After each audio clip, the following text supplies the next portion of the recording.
Hi everyone. आज हम आपके लिए करंट अफेयर्स का वीडियो लेके आए हैं। आज हम कुछ इम्पोर्टेंट चर्चित मुद्दों के बारे में बात करेंगे। तो चलिए हम अब वीडियो का शुरुआत करते हैं। जो हमारा पहला चर्चित मुद्दा है वो है कोरोना के कुछ मामलों में घ्राण इंद्रियों का नष्ट होना। हाल ही में कोरोना वायरस से ग्रसित कुछ रोगियों में घ्राण इंद्रियों के नष्ट होने के मामले सामने आए हैं। विशेषज्ञों का कहना है कि यह वायरस का पता लगाने का एक नया संकेत हो सकता है। प्रमुख बिंदु गौरतलब है कि विश्व स्वास्थ्य संगठन वर्ल्ड हेल्थ ऑर्गेनाइजेशन WHO ने कोविड-19 के सबसे आम संकेतों को बुखार, थकान और सूखी खांसी के रूप में सूचीबद्ध किया है। घ्राण शक्ति का नाश, एनोस्मिया गंध की भावना का आंशिक या पूर्ण अभाव होता है। यह अभाव अस्थायी या स्थायी हो सकता है। यह नाक में सूजन या किसी प्रकार के ब्लॉकेज के कारण होता है जो गंध को नाक के ऊपरी हिस्से तक पहुंचाने से रोकता है। श्वसन वायरल संक्रमण गंध के अभाव के सामान्य कारणों में से एक है। गंध का आभास संक्रमण के खत्म होने पर ही होता है। एनोस्मिया के अन्य मुख्य कारण इस प्रकार हैं: नाक की श्लेष्मा झिल्ली परत में चिड़चिड़ाहट या जलन, नाक में मार्ग में रुकावट, मस्तिष्क या तंत्रिक क्षति। जटिलताएं क्या हैं? एनोस्मिया से ग्रसित व्यक्ति पूरी तरह से खाद्य पदार्थों का स्वाद लेने में सक्षम नहीं हो सकते हैं और खाना बनाने में रुचि खो सकते हैं। इससे वजन का कम होना या कुपोषण की समस्या हो सकती है। स्वाद अनुभूति का अभाव, एजुसिया एक ऐसी स्थिति है जो जीभ की स्वाद संबंधी क्रियाओं को पूर्णतः निष्क्रिय कर देती है। ऐसे लोग जिनमें स्वाद की क्षमता कम होती है उन्हें हाइपोगेसिया कहा जाता है। सामान्य कारण उम्र का बढ़ना, नाक की वायुमार्ग की समस्याएं, ऊपरी मार्ग संक्रमण जैसे कि साइनस संक्रमण, गलसुओं की सूजन या गले में खराश। ये हमने जो सोर्सेज हैं ये द हिंदू से हैं।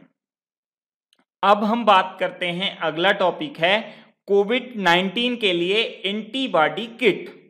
हाल ही में भारतीय आयुर्विज्ञान अनुसंधान परिषद, Indian council of medical research जिसका पूरा ICMR ने कोविड-19 संक्रमण के निदान हेतु संदिग्ध रोगियों की जांच में मदद करने के लिए विनिर्माण निर्माताओं को 5 लाख एंटीबॉडी किट आपूर्ति करने के लिए आमंत्रित किया है। प्रमुख बिंदु क्या हैं?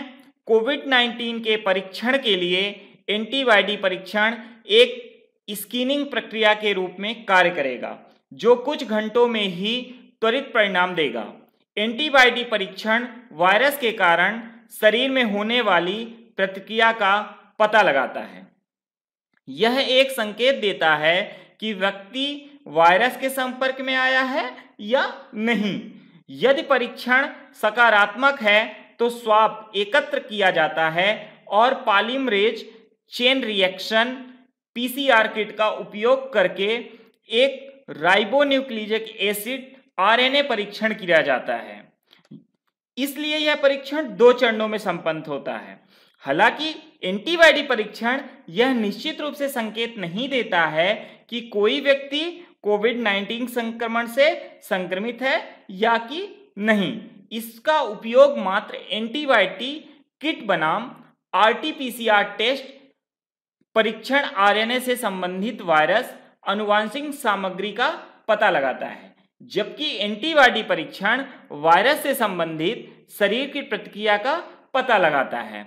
RT-PCR प्रत्यक्ष प्रमाण प्रदान करता है, जबकि एंटीबॉडी किट अप्रत्यक्ष साक्ष्य प्रदान करते हैं। एंटीबायोटिक किट की आवश्यकता क्यों है? जहां लोगों की संख्या अधिक है वहां RT-PCR परीक्षण किट की कमी को देखते हुए एंटीबायोटिक परीक्षण किट का प्रयोग किया जाएगा।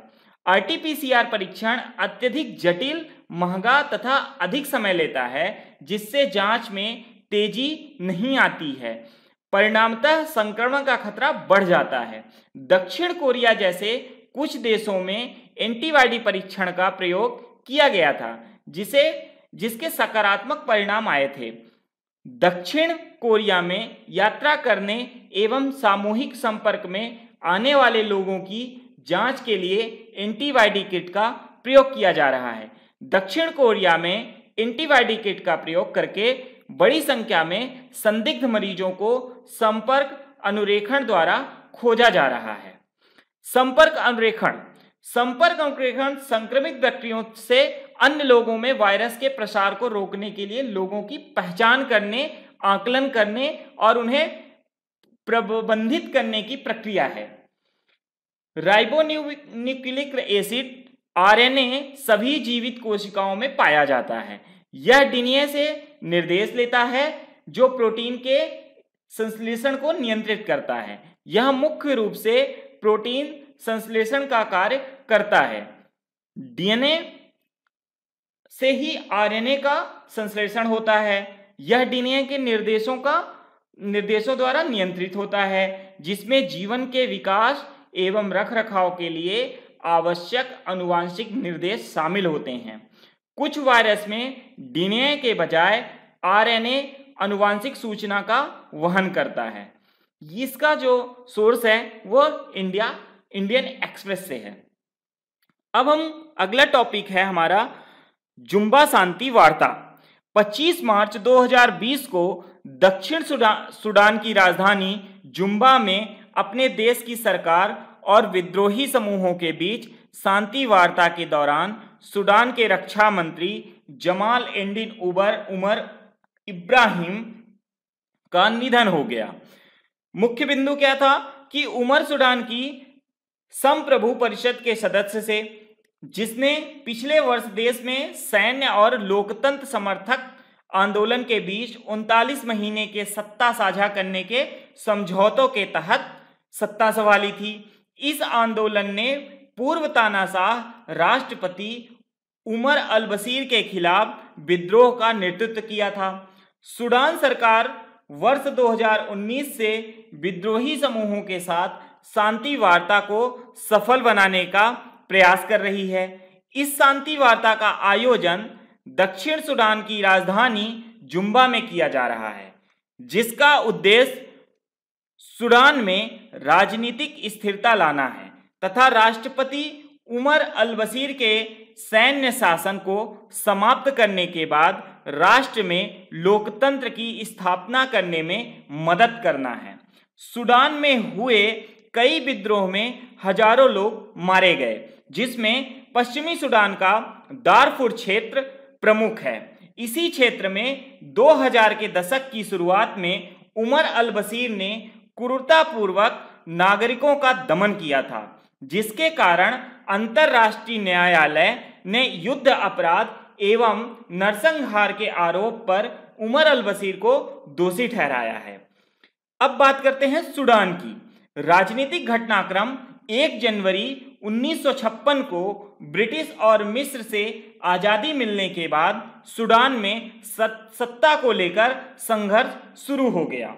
उत्तरी सूडान की अधिकतर आबादी मुस्लिम धर्म, जबकि दक्षिणी सूडान की अधिकतर आबादी ईसाई धर्म को मानती है। उत्तरी सूडान के मुस्लिम समूहों द्वारा सूडान को कट्टरपंथी मुस्लिम राष्ट्र में बदलने के संदेह के कारण दक्षिणी सूडान के लोगों ने विरोध प्रदर्शन करना शुरू किया, जिससे सूडान में गृह युद्ध छिड़ गया तथा सूडान की सत्ता सेना के हाथ में आ गई। वर्ष 1965 में सूडान में लोकतांत्रिक प्रक्रिया के तहत चुनाव हुए, जिसके तहत एक मुस्लिम प्रभुत्व वाली सरकार सत्ता में आई, किंतु वर्ष 1969 में इस मुस्लिम सरकार का गफर मोहम्मद अल निमरी के नेतृत्व में तख्ता पलट कर दिया गया। निमरी ने सुडानी सोशलिस्ट पार्टी द्वारा एक दलीय शासन स्थापित किया। निमरी के शासनकाल में वर्ष 1972 में इक्वाटोरिया की आंतरिक स्वतंत्रता के लिए आदिस अबाबा समझौता हुआ, जिससे सूडान के दक्षिणी प्रांतों में 17 वर्षों से चल रहा गृह युद्ध समाप्त हो गया। हालांकि वर्ष 1983 में उत्तरी सूडान में मुस्लिम ब्रदरहुड की बढ़ती ताकत को देखते हुए निमरी ने सूडान में कानूनों को सख्त करने तथा इस्लामी कानून संहिता शरिया के अनुरूप लाने के लिए अपनी नीतियों को पलट दिया और दक्षिणी प्रांतों को केंद्रीय प्रशासन के अंतर्गत लेने के लिए इसी वर्ष आदिस अबाबा समझौते को भी निरस्त कर दिया गया, जिससे दक्षिण के प्रांतों में फिर से अशांति एवं विद्रोह शुरू हो गया। वर्ष 1989 में सूडान सरकार और दक्षिणी प्रांत के विद्रोहियों ने युद्ध को समाप्त करने के लिए बातचीत शुरू की, किंतु उमर अल बशीर के नेतृत्व में सेना ने सरकार का तख्ता पलट कर दिया और उमर अल बशीर ने खुद को राष्ट्रपति घोषित किया। वर्ष 2003 में सूडान में दारफुर के पश्चिमी क्षेत्र में सूडान लिबरेशन मूवमेंट और जस्टिस एंड इक्वलिटी मूवमेंट समूहों द्वारा सूडान सरकार पर दारफुर क्षेत्र की उपेक्षा करने का आरोप लगाते हुए विद्रोह शुरू किया। वर्ष 2004 में संयुक्त राष्ट्र सुरक्षा परिषद ने एक संकल्प पत्र जारी किया, जिसमें कहा गया कि सूडान सरकार ने दक्षिणी प्रांतों के प्रति अपनी प्रतिबद्धताओं को पूरा नहीं किया तथा इस संकल्प पत्र में दारफुर क्षेत्र में सैन्य समर्थित हमलों पर चिंता व्यक्त की गई। वर्ष 2009 में अंतर्राष्ट्रीय आपराधिक न्यायालय ने अल बशीर के खिलाफ गिरफ्तारी वारंट जारी किया, जिस पर दारफुर क्षेत्र में मानवता एवं युद्ध अपराधों के खिलाफ अपराध का आरोप लगाया गया था। जनवरी 2011 में दक्षिणी सूडान की स्वतंत्रता के लिए जनमत संग्रह कराया गया और 9 जुलाई 2011 को दक्षिण सूडान गणराज्य एक स्वतंत्र देश बन गया। उमर अल बशीर द्वारा दक्षिण सूडान की स्वतंत्रता को स्वीकार कर लिया, किंतु सूडान और दक्षिणी सूडान गणराज्य द्वारा अव्ययी क्षेत्र पर दावा किए जाने के कारण दोनों देशों के बीच यह विवादित क्षेत्र हो गया। अब हम बात करते हैं भारत सूडान संबंध के बारे में कि भारत और सूडान का क्या संबंध है। भारत सूडान के संबंध लगभग 5000 साल पुराने सिंधु घाटी सभ्यता के समय के हैं। बताया जाता है कि सिंधुवासी अरब सागर और लाल सागर के रास्ते सूडान से व्यापार करते थे। वर्ष 1935 में समुद्र के रास्ते इंग्लैंड जाते हुए महात्मा गांधी सूडान के बंदरगाह पर रुके, जहां भारतीय समुदाय द्वारा उनका स्वागत किया गया। द्वितीय विश्व युद्ध के समय ब्रिटिश भारतीय सैनिकों ने वर्ष 1941 में इरिट्रिया में सूडान के साथ मिलकर केरेन की निर्णय लड़ाई जीती। वर्ष 1953 में सूडान का पहला संसदीय चुनाव भारत के मुख्य चुनाव आयुक्त सुकुमार सेन द्वारा आयोजित कराया गया था। वहीं वर्ष 1956 में सूडान को स्वतंत्रता मिलने के बाद वर्ष 1957 में गठित सूडान चुनाव आयोग में भारतीय चुनाव आयोग से संबंधित नियम एवं कानूनों की सबसे अधिक मदद ली गई। तेल और गैस क्षेत्र पर सहयोग पर भारत सूडान संयुक्त कार्य समूह की पहली बैठक नवंबर 2010 में खार्तूम शहर में हुई थी, पर भारत सूडान के साथ मिलकर स्वास्थ्य एवं चिकित्सा के क्षेत्र में काम कर रहा है, जिसके अंतर्गत भारतीय क्षमता निर्माण कार्यक्रमों द्वारा सूडान के प्रशासनिक अधिकारियों को प्रशिक्षण दिया जा रहा है।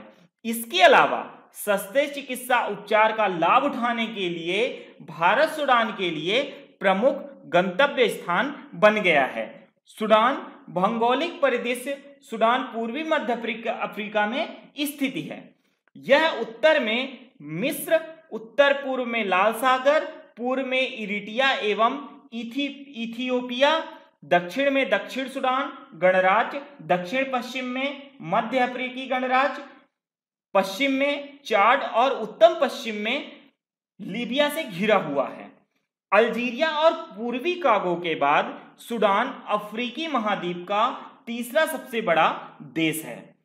इथोपियन उच्च भूमि से निकलने वाली ब्लू नील और मध्य अफ्रीका झीलों से निकलने वाली व्हाइट नील नदियां खार्टूम शहर से मिलकर नील नदी का निर्माण करती हैं, जो उत्तर की ओर मिस्र से होते हुए भूमध्य सागर तक प्रवाहित होती हैं। संसाधन: पेट्रोलियम सूडान का प्रमुख प्राकृतिक संसाधन है। यहाँ क्रोमियम, अयस्क, तांबा, लौह अयस्क, भ्रमक, चांदी, सोना, टंगस्टन और जस्ता के महत्वपूर्ण भंडार हैं। ये इनका सोर्स जो है वो द हिंदू से है। अब हम अगला जो हमारा टॉपिक है, हम बात करते हैं क्वांटम प्रौद्योगिकी। क्वांटम प्रौद्योगिकी क्या है? वित्त मंत्रालय ने केंद्रीय बजट 2020-21 में क्वांटम टेक्नोलॉजी और एप्लीकेशन पर आधारित राष्ट्रीय mission, national mission of quantum technologies and application NMQTA के तहत 5 वर्ष के लिए 8,000 करोड़ रुपए खर्च करने की घोषणा की है।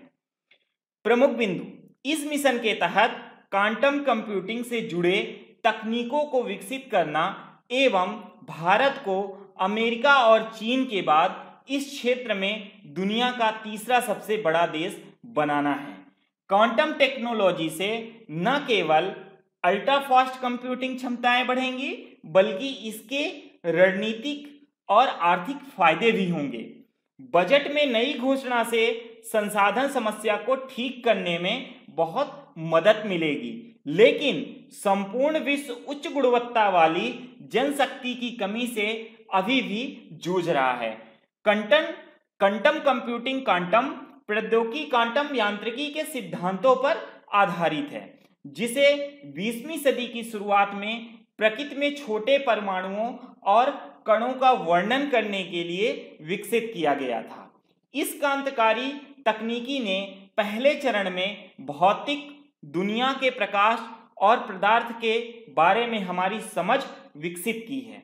साथ ही लेजर और सेमीकंडक्टर ट्रांजिस्टर जैसे सर्वव्यापी आविष्कार किए हैं। हालांकि अनुसंधान की एक सदी के बावजूद क्वांटम दुनिया अभी भी रहस्यमय है और रोजमर्रा की जिंदगी पर आधारित हमारे अनुभवों से दूर है। वर्तमान में कंप्यूटिंग के क्षेत्र में क्वांटम यांत्रिकी को केंद्र में बनाए रखने के साथ एक दूसरी क्रांति चल रही है। क्वांटम कंप्यूटर भौतिक विज्ञान के क्वांटम सिद्धांत पर कार्य करता है। इसके विपरीत आधुनिक कंप्यूटर भौतिकी के विद्युत प्रवाह के नियमों पर कार्य करता है। एक सामान्य कंप्यूटर अपनी सूचनाओं को बिट में संग्रहित करता है, जबकि क्वांटम कंप्यूटर में सूचना क्वांटम बिट या क्यूबिट में संग्रहित होती है। सामान्य कंप्यूटर प्रोसेसिंग के द्वारा बाइनरी इनपुट 0 या 1 में से किसी एक को ही एक बार में ऑपरेट कर सकते हैं। वहीं क्वांटम कंप्यूटर दोनों बाइनरी इनपुट को एक साथ ऑपरेट कर सकते हैं।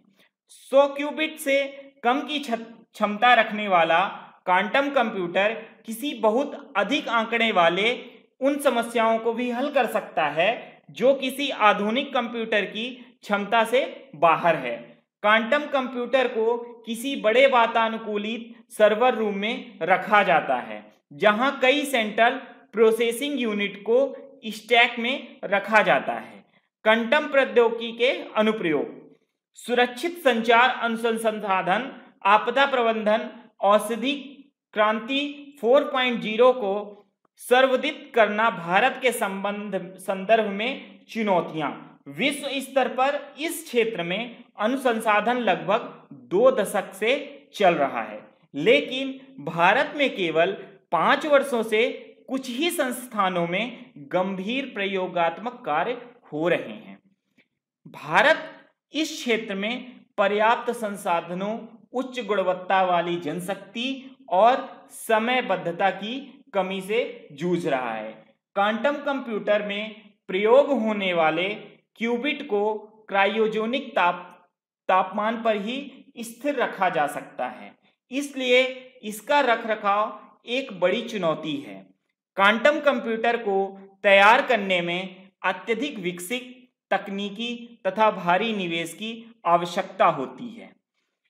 आगे की राह सरकार को NMQTA के घोषणा के साथ ही हाल में ही संयुक्त राज्य अमेरिका और यूरोप द्वारा घोषित कार्यक्रमों जैसे कार्यक्रमों पर अत्यधिक निवेश करने की आवश्यकता है।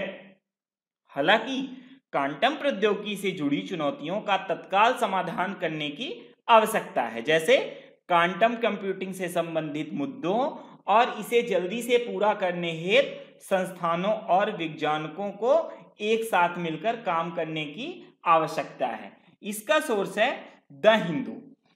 अब अगले चर्चा करते हैं, अगला मुद्दा है हमारा शेल्टर इन प्लेस। चर्चा में क्यों है शेल्टर इन प्लेस? हाल ही में भारतीय प्रधानमंत्री ने देश में कोविड-19 के बढ़ते प्रभाव को देखते हुए देश के नागरिकों से एक दिन के लिए जनता कर्फ्यू का पालन करने का आह्वान किया था। उन्होंने कहा था कि आप एक दिन के लिए जनता कर्फ्यू लगाइए। क्या होता है कि अमेरिका में भी किसी आपदा की स्थिति में नागरिकों की आवाजाही को नियंत्रित करने के लिए ऐसा ही एक व्यवस्था को अपनाया जाता है। इसे शेल्टर इन प्लेस के नाम से जाना जाता है। क्या होते हैं मुख्य बिंदु इनके क्या हैं? पिछले दिनों में संयुक्त राज्य अमेरिका में कोविड-19 प्रसार को देखते हुए देश के कई राज्यों में लोगों की आवाजाही को सीमित करने के लिए कार्यकारी आदेश जारी किए गए थे। इसके तहत लोगों को जितना संभव हो अपने घरों में रहने के निर्देश दिए गए और सामूहिक बैठकों को कम करने तथा बीमार वृद्ध लोगों से संदर्भ में भी विशेष दिशा निर्देश जारी किए गए थे। 15 मार्च 2020 तक अमेरिका की कुल जनसंख्या के लगभग 1/5 लोगों पर घर पर ही रहने स्टे एट होम के आदेश लागू थे और आने वाले कई दिनों में इसके बढ़ने की उम्मीदें की जा रही थीं। भारत में भी प्रधानमंत्री ने जनता कर्फ्यू की कोई स्पष्ट परिभाषा नहीं दी कि लोगों को क्या करना चाहिए और क्या नहीं, बल्कि अधिकारियों ने निषेधात्मक आदेशों की तरह अपीलों, सुझावों और कार्यकारी कार्रवाई के माध्यम से आदेश का अनुपालन सुनिश्चित करने के लिए आवश्यक कदम उठाए। साथ ही शहरों में व्यापारी संघ और हाउसिंग सोसाइटियों ने स्वेच्छा से प्रधानमंत्री के आह्वान का अनुसरण किया। सामान्य शब्दों में कहें तो भारत के साथ अन्य जगहों देशों में शेल्टर इन प्लेस, सामाजिक दूरी जो इसको कहते हैं सोशल डिस्टेंसिंग के माध्यम से कोविड-19 की वैश्विक चुनौती को नियंत्रित करना है। 16 मार्च 2020 को कैलिफोर्निया राज्य के सैन फ्रांसिस्को शहर में स्वास्थ्य अधिकारी द्वारा जारी आदेश के अनुसार इन आदेशों का उद्देश्य अनिवार्य सेवाओं को जारी रखते हुए अधिक से अधिक लोगों को उनके घरों में रहने और अपने को सेल्फ आइसोलेट करने का आग्रह करना था। इस आदेश में लोगों को बाहर निकलते समय अन्य लोगों से कम 6 फीट की दूरी बनाने का भी सुझाव दिया गया। क्या चुनौतियां आई? कोविड-19 की महामारी के कारण विश्व के सभी देशों के स्वतंत्र तंत्र पर भारी दबाव देखने को मिला है। कोविड-19 के प्रसार के लिए लंबी अवधि तक शेल्टर इन प्लेस या जनता कर्फ्यू जैसे प्रयासों से लोगों की आवाजाही पर नियंत्रण करना प्रशासन के लिए एक बड़ी चुनौती है। इस तरह के प्रतिबंधों का प्रभाव देशों की अर्थव्यवस्थाओं पर भी देखने को मिला है। उद्योगों और व्यावसायिक प्रतिष्ठानों के बंद होने से भारी मात्रा में बेरोजगारी में वृद्धि हुई है। निष्कर्ष क्या निकलता है? कोविड-19 की महामारी का प्रभाव वैश्विक रूप से स्वास्थ्य व्यवस्था के साथ अन्य क्षेत्रों में भी देखने को मिला है। वर्तमान में बिना किसी प्रामाणिक उपचार के अभाव में इस महामारी के नियंत्रण का एक ही उपचार इसके प्रसार को सीमित करना है। इस आपदा से निपटने में सभी नागरिकों को स्वेच्छा से अपना सहयोग देना चाहिए, जिसे इस आपदा से होने वाली क्षति को सीमित किया जा सके। क्या है शेल्टर इन प्लेस? अमेरिका के संदर्भ में यह कोई विधिक शब्द, लीगल टर्म नहीं है, साथ ही इसके अर्थ और आशय से भी अलग है। सामान्य अर्थों में यह किसी प्रकार के प्रतिबंध को लागू किए जाने के बारे में जानकारी देता है, परंतु इसकी कोई स्पष्ट परिभाषा नहीं है। विशेषज्ञों के अनुसार अंततः इस प्रोटोकॉल का आशय किसी खतरे की स्थिति में यह निर्णय लेना है कि लोगों को क्या करना चाहिए और क्या नहीं करना चाहिए। इसका जो सूत्र है द इंडियन एक्सप्रेस से है। तो आज का वीडियो हम यहीं पे समाप्त करते हैं। नेक्स्ट वीडियो में कुछ हम और चर्चित मुद्दे लेके आएंगे, जो कि प्री यूपीएससी प्री और एमपीपीएससी प्री के भी आपको पेपर में क्वेश्चन वो मिलते हैं। करंट अफेयर के क्वेश्चंस बहुत लिमिटेड, बहुत सीमित होते हैं। इनको आपको बहुत गहराइयों के साथ देखना होता है, जिससे आप करंट को ऐसा पढ़ें ताकि आप मेंस में भी उसको लिख सकें और प्री में भी आप क्वेश्चन को सॉल्व कर सकें। चलिए, हमारा वीडियो आपको अच्छा लगा हो तो आप लाइक, सब्सक्राइब, शेयर जरूर करें। Thank you so much.